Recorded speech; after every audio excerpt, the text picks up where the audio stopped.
Every day we wake up with a choice.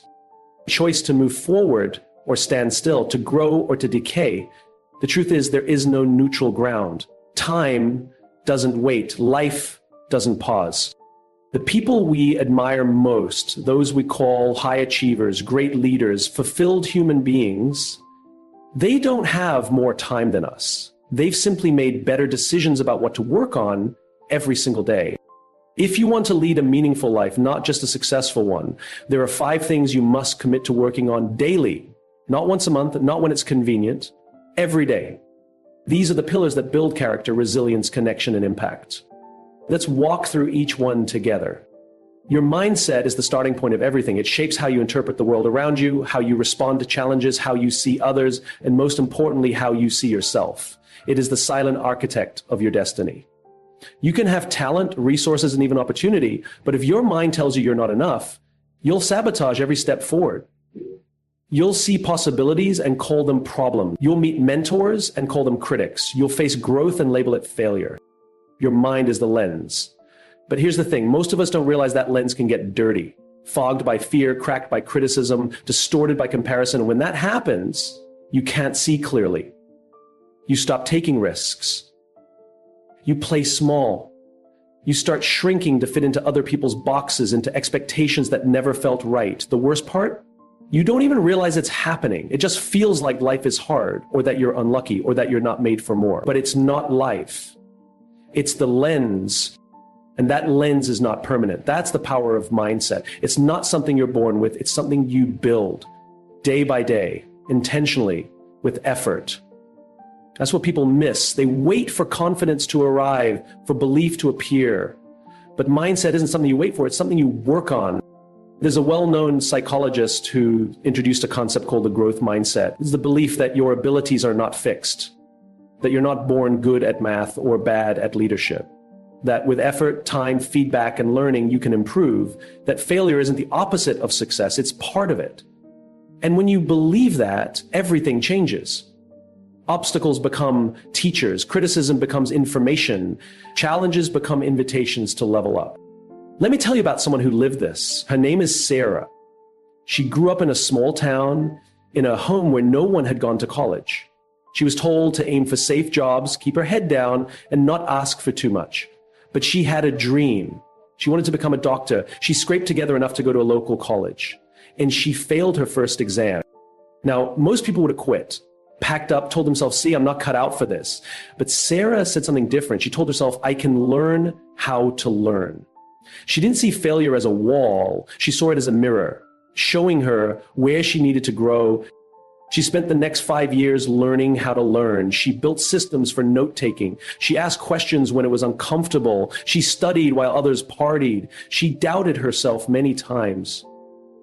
But she didn't stop. She didn't have the highest IQ, the best tutors, or perfect conditions, but she had the mindset that said, I'm not there yet. 5 years later, she graduated. She became a doctor, not because she was born brilliant, but because she built her belief brick by brick. And that's the point. You don't need to be born into greatness. You need to believe that you can grow into it. And belief isn't wishful thinking. It's practiced thinking. It's a choice you make every day. So how do you actually do that? How do you work on your mindset when the world is screaming at you to doubt yourself? Start with what you feed it. Every morning, before the emails, before the noise, before the world tells you who you're supposed to be, give your mind something good. Read something that inspires you. Journal what you're grateful for. Reflect on a win, no matter how small. Meditate even for a few minutes to hear your own voice again. And most importantly, question your thoughts. Every time you hear that inner critic, the one that says you're not smart enough, experienced enough, young enough, old enough, pause. Ask yourself, is this thought serving me or stopping me? Because your brain isn't your enemy, but it is a survival machine. And sometimes in trying to keep you safe, it keeps you small. You have to train it to see possibilities instead of problems. That doesn't happen by accident. That happens by intention. Let me give you an example. There's a study that showed how people who reframe anxiety as excitement perform better. Just by telling themselves, I'm excited, instead of, I'm nervous, their heart rate improved, their confidence increased, and they actually did better. Same emotion, different mindset. The difference isn't in your circumstances, it's in how you interpret them. And interpretation is a habit. We spend hours at the gym trying to build physical strength, but we spend almost no time building mental resilience. Why? Because it's invisible, because it doesn't show up on Instagram. But mindset is the foundation that supports everything else. You can have strategy, skills, and support, but if your mind is whispering, you don't belong here, you'll sabotage yourself every time. You'll shrink in meetings, you'll procrastinate on applying, you'll ghost the opportunity, not because you can't, but because you don't believe you can. Think of your mindset like a garden. If you don't plant something good, weeds will grow by default. Self-doubt, fear, comparison, they're the weeds. You don't need to water them. They grow on their own. But to grow confidence, optimism, grit, that takes daily care. It's not glamorous. Some days you'll feel like it's working, some days you won't. But the work you do in private, reading when no one's watching, journaling when you'd rather scroll, choosing faith over fear, it shows up in the public moments when it matters. There's a quote I love. You don't rise to the level of your goals, you fall to the level of your systems. Your mindset is one of those systems. It's what you fall to when life gets heavy, and life will get heavy. It will test your faith, your confidence, your identity. That's why you don't just work on mindset when things are bad, you work on it every day so you're ready when the storm comes. The truth is, every next level of your life will demand a next level of your mindset. That means letting go of the belief that you have to be perfect. That means failing forward. That means asking for help when you'd rather fake it. No one is born with an unshakable mindset. It's not a gift. It's a commitment. And that commitment isn't made once, it's made daily. So as you leave here today, ask yourself this: what story am I telling myself about who I am and who I can become? Because that story is shaping your life, whether you realize it or not. You have the power to rewrite it. In the first sentence of that new story, it starts with this belief: I can learn. Not I already know, not I have to be perfect, just I can learn. That is where transformation begins. And it begins every single day. We are hardwired to connect. It's not just a preference, it's a need. It's in our biology, in our psychology, in our history. From the beginning of time, we've survived not because we were the strongest or the fastest, but because we were together.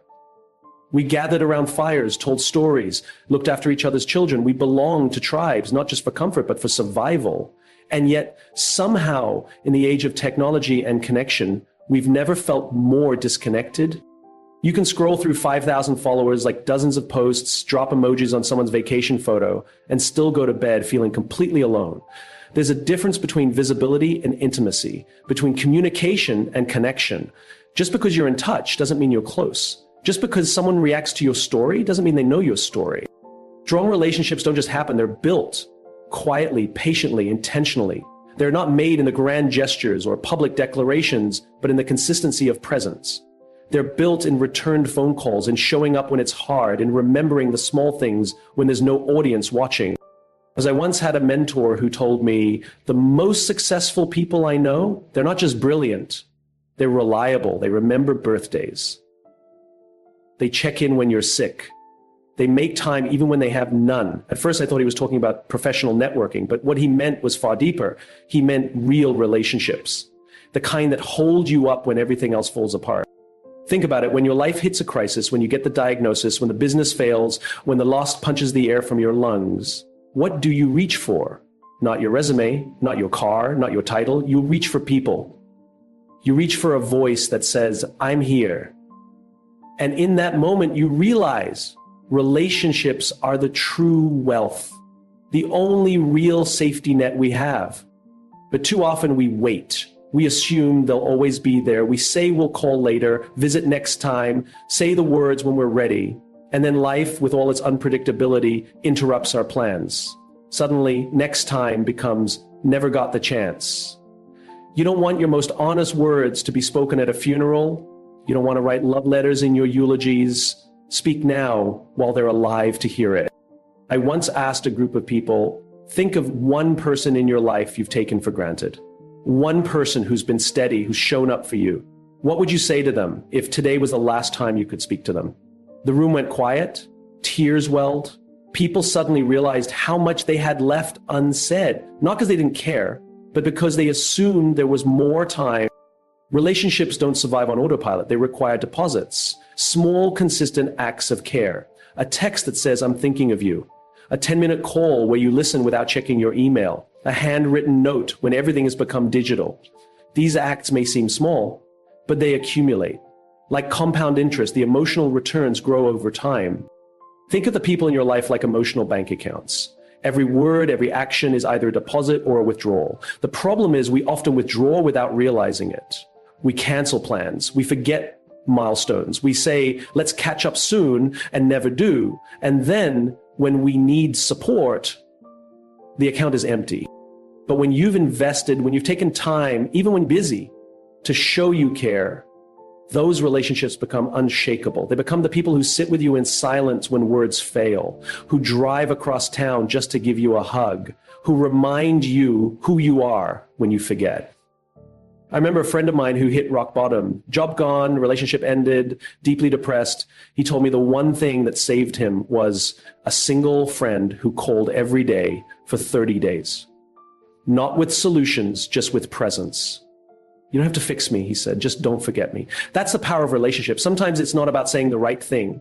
Sometimes it's just about showing up. In a world obsessed with growth and hustle and scale, we forget that meaning lives in the personal. It's not about how many people know your name. It's about who would miss you if you disappeared. It's about whose table you'd be invited to when you have nothing left to offer but yourself. So ask yourself, who do I need to reconnect with? Who do I owe a phone call, a thank you, an apology, a long overdue I love you? What conversation have I been putting off because it's uncomfortable or inconvenient? What if today was the last chance? The truth is, relationships aren't built in the big moments. They're built in the unnoticed ones. A friend remembering your coffee order, a partner doing the dishes without being asked, a colleague covering for you when your child is sick. These are the quiet acts of love that hold the world together. And the more we give them, the richer our lives become. When life inevitably shakes you, and it will, it won't be your accomplishments that catch you. It'll be the people, the ones you chose to invest in, the ones you stayed connected to, the ones you built with moment by moment, brick by brick. Because at the end of the day, when the applause fades and the lights go out, all that remains is love. And love is not something we find, it's something we build. Imagine trying to build a skyscraper on sand. You might get a few floors up, you might even decorate the lobby, but eventually, without a strong foundation, it cracks, it crumbles. And no matter how beautiful the structure was meant to be, it fails. That's what happens when we neglect our health. Everything else we build, our careers, our families, our dreams, rests on a body that has limits. And when those limits are ignored, they don't just whisper, they scream. We often hear the phrase, you can't pour from an empty cup. It sounds simple, almost cliche, but it holds a deeper truth that too many of us overlook. You can't lead a team, love your partner, raise your children, or chase your ambition when you're running on fumes. Energy isn't just some mystical force you either have or you don't. It's something you cultivate, you protect, you prioritize. And it starts with the choices you make when no one is watching. You know, this isn't about having a six-pack or blending kale into a green sludge every morning. This is about showing up for your life with clarity, with presence, with power. This is about energy, not the kind that comes from coffee or adrenaline, but the kind that comes from being truly alive, grounded, and strong. Think about sleep, not as a luxury, not as something you'll catch up on later, but as the most fundamental act of self-respect. There's a reason some of the most high-performing individuals in the world fiercely protect their sleep, not because they're lazy, not because they're unmotivated, but because they understand that a tired brain is a foggy brain. And a foggy brain leads to foggy decisions, decisions that affect the trajectory of your business, your family, your future. When you're sleep deprived, your emotions are harder to manage. Your patience wears thin, and your creativity, your magic is dulled. You can't think long term when you're just trying to survive the next hour. Movement matters too. Not just the kind that happens in a gym, but the simple act of using your body for what it was designed to do. Move. Walk for 20 minutes. Take the stairs. Stretch when you wake up. This isn't about perfection. It's about momentum. Because energy builds on itself. When you move, your blood flows, your mind sharpens, your stress eases, and slowly you remember what it feels like to feel good. Hydration. It's so basic we forget it, but your body is mostly water, and when you're dehydrated, your brain shrinks. Literally, your thoughts slow, your fatigue grows, and yet the solution sits right in front of us. Drink water. Not energy drinks, not soda, not 5 cups of coffee, water. It's one of the smallest, most radical things you can do to take back control of your health. And food, real food, not the kind that comes from a bag or a box, but the kind that grew in the ground or had a mother. Food isn't just fuel, it's information. It tells your body how to function. Eat junk, feel junk.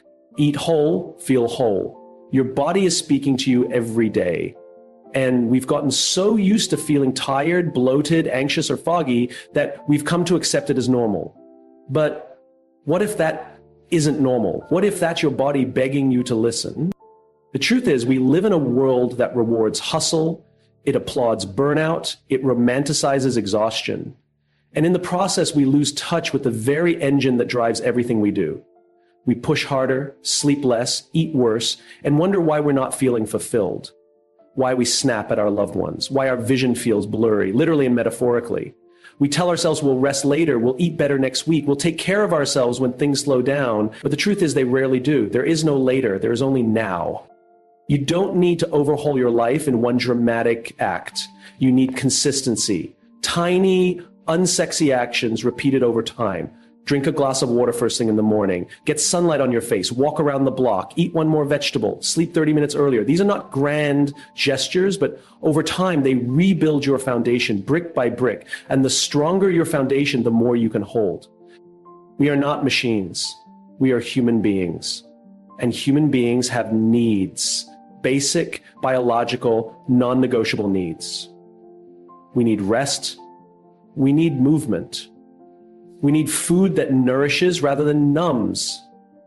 We need care, not as a luxury, but as a responsibility. Because the people who depend on you deserve the best of you, not what's left of you, not what's left of you. So ask yourself, not just once, but every day, what would it look like to protect your energy like it matters? Because it does. What could you accomplish if your body and mind weren't constantly in survival mode? How much more patient, present, focused, and powerful could you be if your foundation wasn't cracking under the weight of neglect? Your health isn't separate from your goals. It is the engine behind them. Without it, all the success in the world becomes dust in your hands. But with it, true, vibrant, intentional health, you become unstoppable.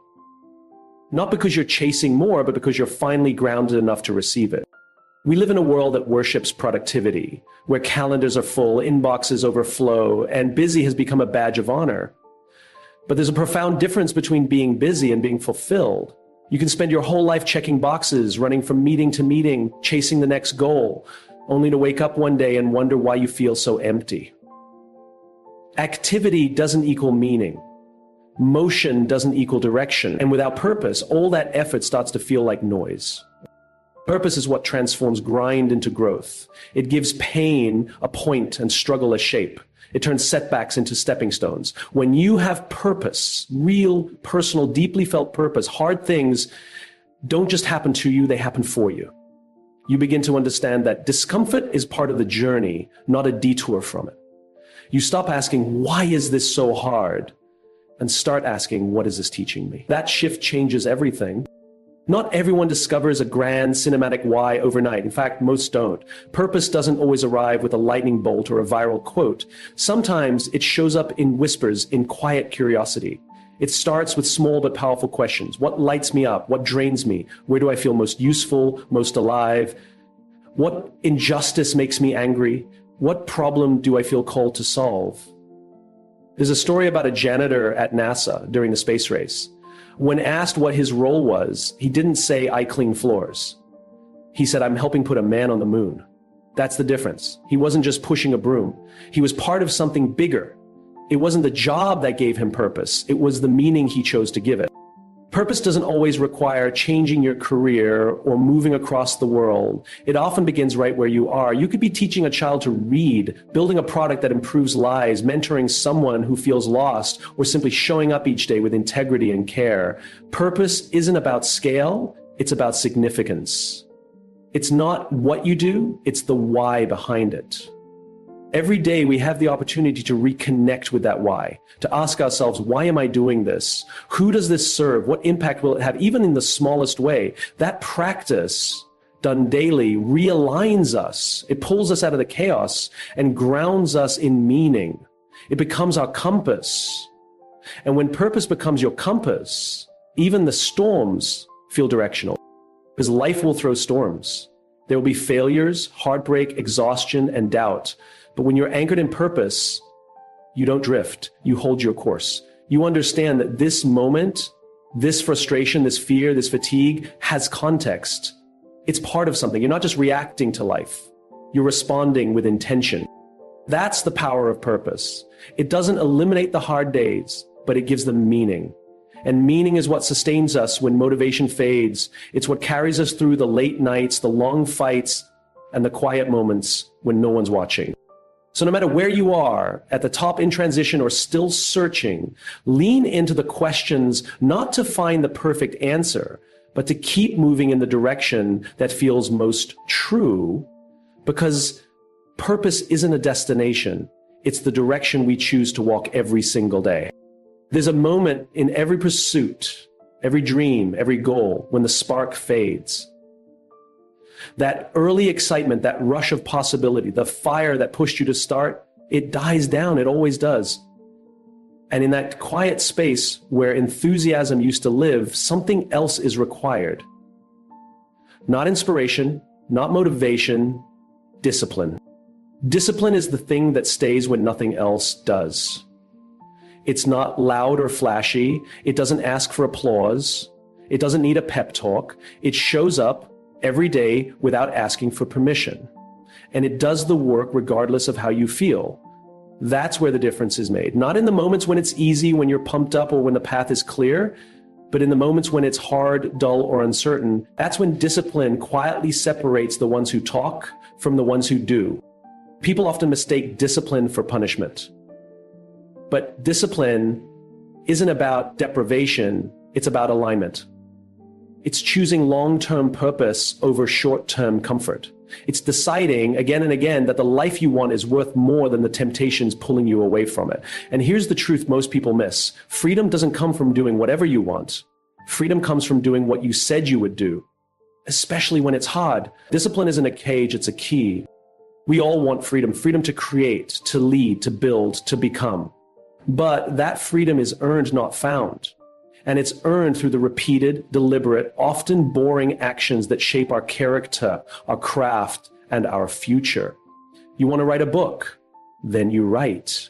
Not when you feel like it, not when inspiration strikes, but every morning, even when the words are clumsy, even when the page feels heavier than the day before, especially then, because that's how books are written, not through bursts of brilliance, but through daily commitment.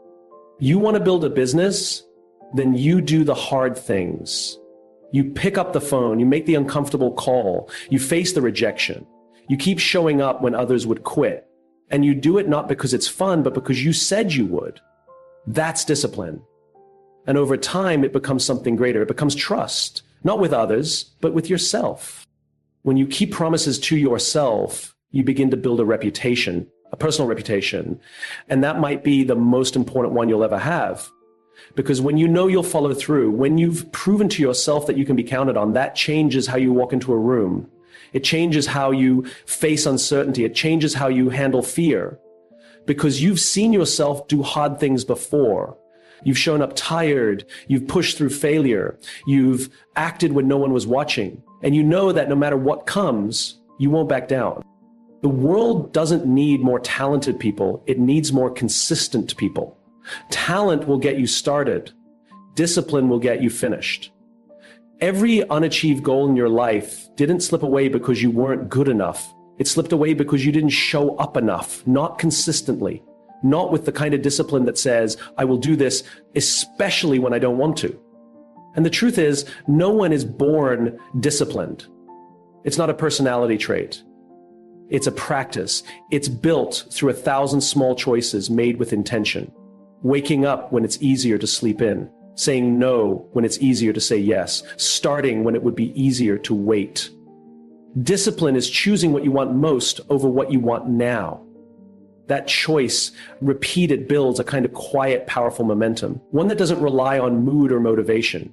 One that doesn't get derailed by inconvenience. One that becomes unstoppable. There will always be distractions. There will always be an easier option. There will always be something pulling your attention, your energy, your commitment away. Discipline is what brings it back. It's the anchor in the storm. It doesn't avoid resistance. It leans into it. Because discipline understands that resistance is the path, that the obstacle is the work, that the hard thing is the thing. And yes, it's uncomfortable. Discipline will ask you to stretch, to sacrifice, to keep going long after the thrill is gone. But it also gives you something priceless in return, self-respect. And from that self-respect, a deeper kind of power is born. Not power over others, but power within yourself. The power to act in alignment with your values, the power to move toward your vision, the power to live your life on purpose. In the end, discipline is not about being perfect. It's about being committed. It's about saying, no matter how I feel today, I will act in service of who I want to become. And when you live that way, when you let discipline shape your days, you gain a freedom that most never touch. A freedom that isn't given, it's earned through effort, through grit, through showing up again and again, even when no one's clapping, especially then. So what do you work on every single day? Not just the emails, not just the meetings, not just the deadlines that keep stacking up and the errands that seem to multiply the moment you catch your breath, but the real things, the deep things, the things that actually matter. Because in the end, it won't be the checked boxes that define your life. It'll be who you became while checking them. It'll be the person behind the progress, not the list of accomplishments. Most people wake up and immediately reach for the to-do list. It feels productive. It feels like control. But if you never pause to ask why you're doing any of it, if you never take the time to invest in what really fuels your life, you'll run fast and end up nowhere. Success without depth is just noise. Achievement without alignment is empty. And burnout, that's why you have to ask yourself, what am I building in me as I build what's around me? Are you working on your mindset? Because the way you think is the lens through which you experience the world. If that lens is cracked by fear or fogged by self-doubt, you could have every opportunity in front of you and still feel stuck. Mindset doesn't mean pretending everything's okay. It means training your mind to see clearly, to challenge your own assumptions, to replace I can't with I'll learn, to meet failure not as a signal to stop, but as a nudge to grow. Because when your mind is aligned, your choices follow. And those choices, over time, shape your life. Are you working on your relationships? Not networking, not collecting contacts, but real human connection. Are you reaching out to people when you don't need anything? Are you checking in, showing up, apologizing when necessary, forgiving when it's hard, and loving people even when they're difficult? Because no one does life alone. And the strength of your relationships often becomes the strength you draw from when life gets heavy. People don't remember your resume. They remember how you made them feel. Don't wait for a crisis to realize you needed connection all along. Are you working on your health? Not in the pursuit of perfection, but in the pursuit of energy, of longevity, of presence? Are you sleeping enough to think clearly, moving enough to release stress, eating to fuel, not just to soothe, drinking water before you're dehydrated and resting before you're broken? Your health is not a side project, it's the foundation. Because when your body breaks down, everything else pauses. And when your body thrives, so does your ability to serve, lead, and create. Are you working on your purpose? It doesn't have to be loud. It doesn't have to be famous.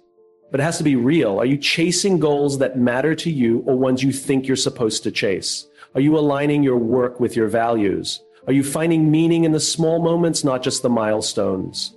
Because when you know your why, the how gets lighter. Purpose turns pain into fuel. It gives effort meaning, and in the storms, it keeps you anchored. And are you working on your discipline? Not in the name of hustle, but in the name of self-respect. Are you keeping your promises to yourself? Showing up when you don't feel like it, doing the work no one sees. That's where real transformation lives. Not in the big wins, but in the small, boring, consistent actions that compound over time. Discipline is how your potential becomes reality, not because you felt inspired, but because you kept going, even when you didn't. In these 5 areas, they aren't tasks to master, they're practices to live. You won't perfect them, you're not supposed to, but you are supposed to begin, to return to them again and again, to build them not in emergency, but in intention, not when life falls apart, but so that you're strong when it does. This isn't about adding more to your plate. It's about choosing the right things to put on it in the first place. It's about shifting your focus from the urgent to the important, from the noise to the signal. Because no one drifts toward growth, no one stumbles into fulfillment. You get there by design, by attention, by showing up for the things that outlast trends, deadlines, and applause. And no, you don't need to do all of it today. You don't need to wake up tomorrow with every piece of your life perfectly aligned. But you do need to begin. You need to care enough about your own life to stop waiting. You need to decide that showing up for yourself is not selfish, it's necessary. That investing in your mind, your body, your heart, your mission, and your habits is not optional. It's the work. But success isn't built in a single breakthrough. It's built in the quiet commitment to the things that matter, done daily without fanfare. It's not about doing more. It's about doing what matters most.